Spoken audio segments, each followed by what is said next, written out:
So hello guys and welcome back. You're watching the Camera 64 podcast and I'm your host as always, Alfonso Chavez, coming to you from sunny San Antonio, Texas. Well, today guys, believe it or not, I got the news that San Antonio now is the fastest growing city in the United States. We've had more people move here in the last year than any other city in the United States, which is crazy to me. I grew up here in San Antonio and it's always been a small, big town, but now it's simply becoming a big town now, which is kind of weird. I can remember when the population here was about 700,000 and we are just over I think we're nearing 2.5 million people here, and that number is growing literally by the day extremely fast, outpacing anything that I thought that I would ever see in my lifetime. The traffic here is getting worse and worse, unfortunately. So that is definitely something that we have to consider when we go out on our photo shoots. But today, guys, I want to talk about my photography and why I feel that my photography now is going into the dumps, guys. Not because of something that I'm doing. I'm just seeing a trend, and I'm not sure that I really like the trend. And the fact is that it has been extremely difficult to be profitable so far this year in 2022. Now I know that there's a lot of stuff going on. The competition in photography has always been super competitive, but I feel like I'm losing my edge. Now I don't know if it's simply because of price, which it might be. I don't know if other photographers maybe are doing something that's a little bit different, more hip. Maybe that might be what it is. But to be quite honest, I don't know what it is. I did raise my prices this year, but raising my prices is something I do every year. I've been doing that for years and years. I always make these small changes, but unfortunately this year there's been big changes, obviously, in gas alone.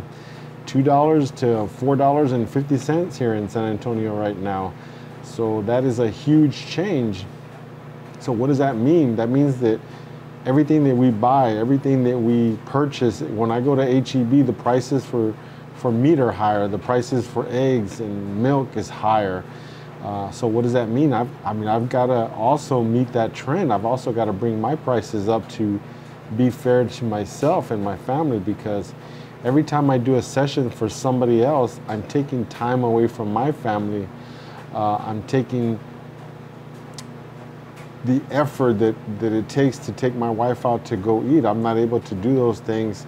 And in exchange, I am spending my day covering your wedding or your quinceañera. And so obviously there's got to be a charge there. You got to keep up with things too. Also, as far as cameras are going too, camera prices are up and getting higher and higher.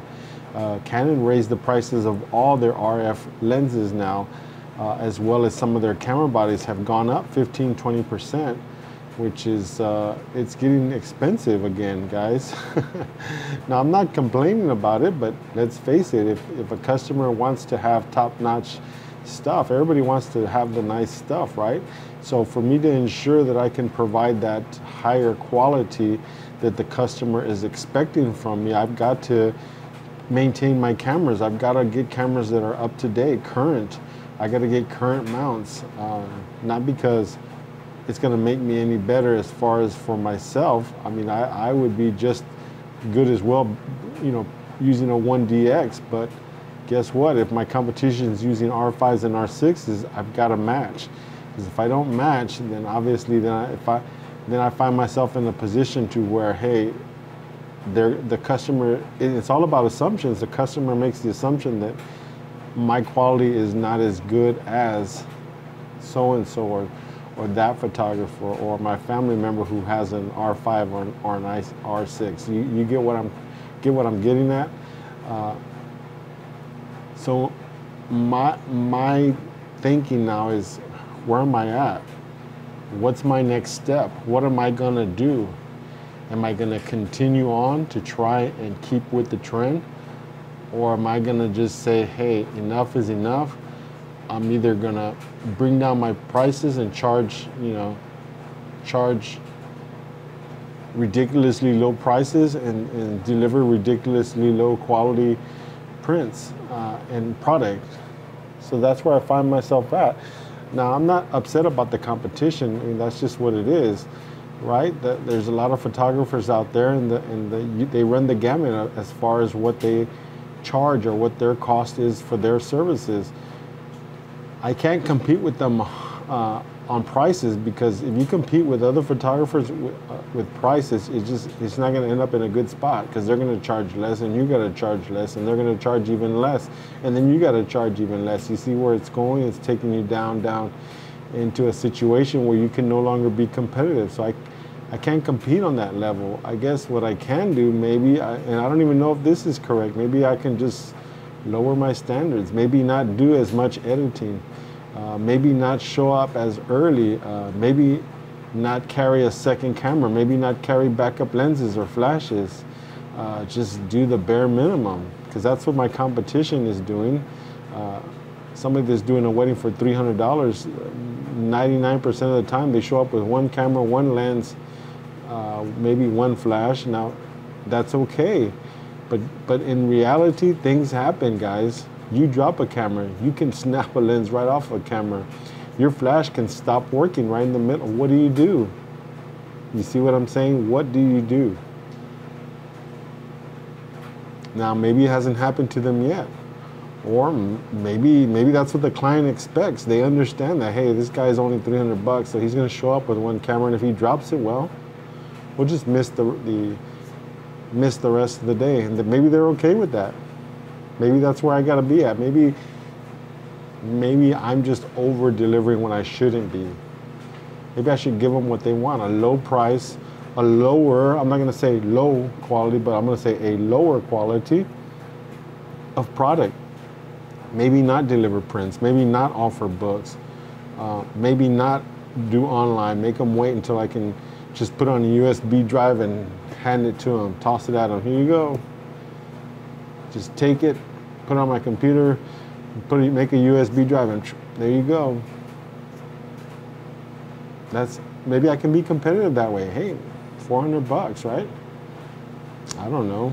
How many weddings would I have to do? Oh my gosh. Can you imagine? I charged a little over $2,000 for a wedding with some video. So that means I'd have to shoot 4 or 5 weddings to make the same amount that I would charge on one.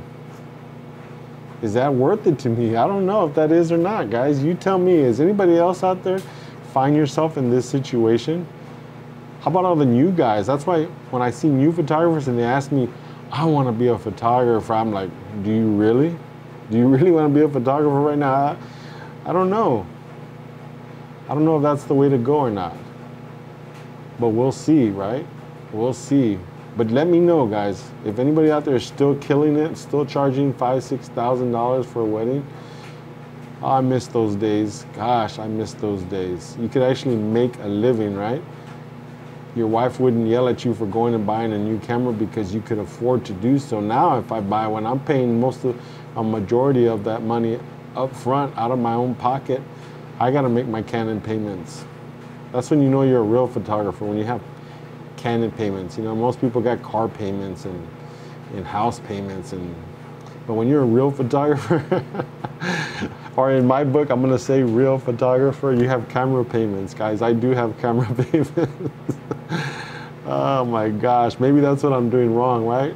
Trying to keep up with the Joneses. Hey, I should just throw all that out and just use this SL2 right here in my Canon 70D and call it a day, right? Shoot all my weddings like that. Just charge $400 or $500. What do you guys think? Oh my gosh, that's really where we're headed, guys. And I'll be quite honest, I'm laughing and joking about it, but actually inside I'm crying. I'm hurt, I'm in the corner. I got my little dunce cap on, and I'm thinking, gosh, is this really worth it anymore? Is it really worth all the service? Because let's be honest, guys, at the end of the day, we are providing a service. And is that service worth $300, $400? I don't know that it is. I'll be quite honest with you. If I had started out and was only making $300 for a wedding, I would not have stayed doing it. I just would not have stayed doing it. No way. It's just too much work, guys, too much work. But maybe I'm wrong. You tell me. If you think I'm wrong, you tell me.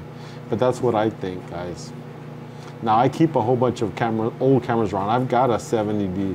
I've got an SL2. I've got a T2i. I've got two 5D Mark IIs, which I love all of those cameras, and I still use all of them now. But when it comes to actually weddings and stuff like that, yeah, I got my R6s, RF glass. But I don't know, is it worth it to even have that anymore? Is it worth it? Everybody wants it cheap now. Seriously. See, because what I do is, here's what I do. When I have a client, somebody calls me and asks me, oh, so-and-so hired me, great. And I'm willing to offer them a discount, but I don't mention the discount right off the bat because it gives me an opportunity to gauge them. And the way I gauge them, and I say, okay, look, great, I'm glad your friend hired us. You know, it was great working for them, but I want you to visit our website, camera64.com. They go to the website, they look around, they see the price, and if they call me back, that means that I've got them at least in the ballpark, right? So if they ask me for a discount, they're requesting a discount off of a full price, right? So I don't mind giving them a little wiggle room right here, you know, $100, $200 maybe, even $300, right? Off of the full price. That makes a little bit of sense, right? You can reel them in that way. But if I send them to my website, nowadays it's like I send them to my website and I don't hear from them. I don't hear back from them anymore, which is okay. I mean, I'm not hurting, I'm not dying out here, but I send them to the website and they're not calling me back anymore. They just completely stopped calling me back for whatever reason, right? But it is what it is, guys. I just don't know if I want to continue. I don't know if photography is what I want to do anymore now because of that. Because I'll be honest, I mean, I started photography solely to make money. That's what it was all about for me. I enjoy taking pictures, I do. I enjoy making people look their absolute best, but at the end of the day, it's about making a living for myself, for my family. If I have to take time away from them, I want to be able to have money to enjoy time with them when I'm not doing the photography. Does that make sense? And so now with prices being what they are, of course I had to raise my prices. I didn't have a choice. If I want to keep up with having the nice camera and nice lenses that cost money. So of course my prices were going to go up. But I don't know. We'll see. Maybe I'm wrong. Maybe it was just an odd year, 2022, right? Class of 2022, first year out of COVID. We'll find out. Maybe I'll bounce back next year. Who knows? But we'll see. Till next time, guys, just keep shooting. Have fun. Enjoy what you're doing. If you're doing it for free, keep doing it. If that's what you like to do. If you enjoy working for free, then keep doing it. I'm not trying to discourage anybody. But for me, I don't know. We'll see. Till next time, guys, you take care. This is Alfonso Chavez, and as always, this is the Camera 64 podcast. I'm coming to you from San Antonio. And if you liked this video and you've seen it all the way to the end, please give me a thumbs up. If you didn't like what I was talking about, give me a thumbs down. Tell me why you didn't like it. And if you haven't yet subscribed, I would greatly appreciate that you did. It really helps the channel. We got 89 subscribers. That's fantastic. I love it. I have 89 people that will see my video. But if you want to add to that, please subscribe. If you know somebody that lives here in San Antonio, I'm going to start giving some classes again soon. Maybe that might be another way of me making some money. We'll find out. But till next time, guys, take care. Bye-bye.